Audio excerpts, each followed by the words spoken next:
Ayan guys, good morning. Meron na tayong unexpected na project.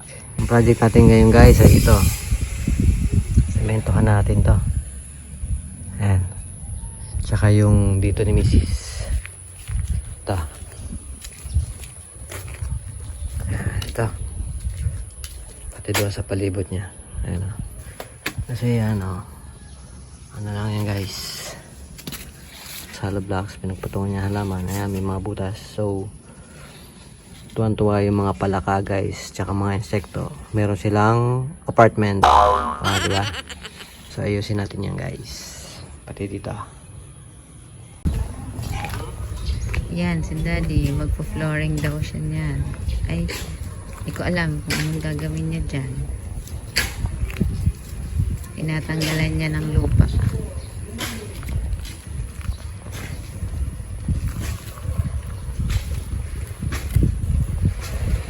Kanina pa yan dyan. Yan pa lang na naman natatanggal. Ang bagal nitong asawa ko na to.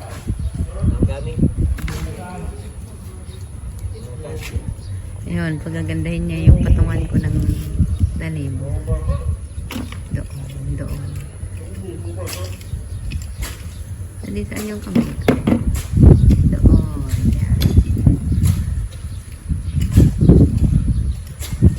Sementohin. Yan. Ayan guys. Sementohin natin yung walkway doon. Tapos, ayan, natitira pang yan guys. Natitira pang yan. Para malinis na.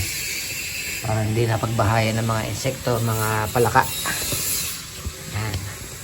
Time lapse ko na lang guys.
Ayan guys, isang hali pa. Ayan. Doon ay konti na lang. Ayan na lang. 2 feet na lang lalagyan doon. Ayan.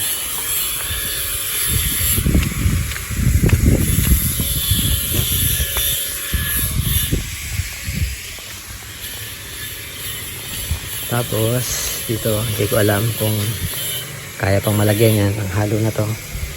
Lahating semento, isa't kalahating buhangin, tsaka isa't kalahating graba. Try natin guys kasi naabot yung halo na yan. Yan guys, tapos pero kapos. Di pa inaabot yung konti. Di bali. Next week ulit ayusin natin yan. Konti na lang naman yan. Doon, tapos na. Yan, tapos na natin guys doon. Natamad ako pumunta. Napagod ako eh. Pero tapos na yun doon guys.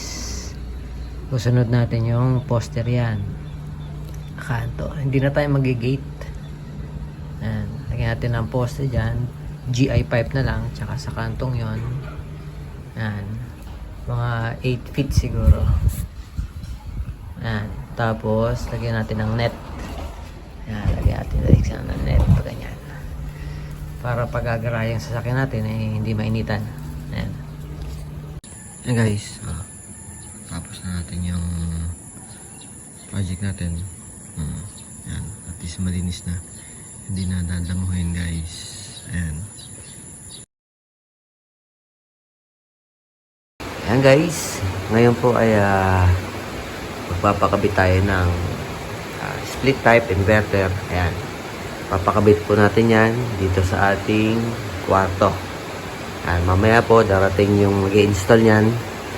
Try po nating i-document kung paano nila ikakabit yan. At kung magkano ang ating nagastos sa installation at yung price nito guys. Ayan.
Guys, ay kabit na yung condenser.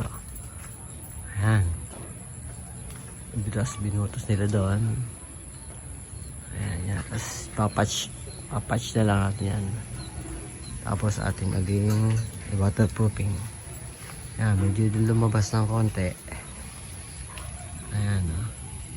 Siguro lumabas ng 7 inches. Ayan. Drain guys. Yo. Kahit muna na ito kasi under construction pa naman yung people. Nagkakita na po eh. Para walang break. Kinonfirm ko nga ito ng ano eh. Ay naman din. Kasi galing din ganun. So ito na yun guys. Yung ating split type. Yun na nakalagay yan. Tapos ito yung kanyang drain. Ayan, dyan na lang po na ilagay kasi wala tayong masyadong choice na pag dadaanan ng drain. Ayan, ibinutas na lang po doon sa pader. Pero ang plano po natin dito is, plano po kasi namin dito maglagay ng pinto, sliding. Para yung lamig niya is dito lang sa kwarto. Hindi na makasama itong part na yan. So ito po ay matatakloban na lang ng tubular. Tapos, yan po. Ibabaon po natin yan sa tiles. Gagrinder natin. Yan natin susunod na project. Ayan. Tapos guys, yung dito. Ayan. Binend nila yan. Yung papunta sa evaporator. Tapos dito. Ayan. Binota sila dyan. Tapos ito, pati. Ayan. Yung kabila niyan guys, ay aayusin pa rin natin. Yun ay ilalagyan natin ng sesemento natin at iwa-waterproofing uli natin. Ayan. Ayan siya guys. Ayan. Kapal guys, inabot tayo ng 6,000 na binayad natin dito sa installation ng aircon na ito, na split type. Ayan. Dahil ang nagdagdag po tayo ng ayan, yung tubo na yan papunta doon sa ating condenser sa labas. Dahil ang free lang po nila is 10 feet. So nag more than 10 feet po papunta doon. Ayan, kaya additional cost yun. Ayan, kaya inabot po in total na 6,000 sa installation po nitong ating AC inverter. Ayan.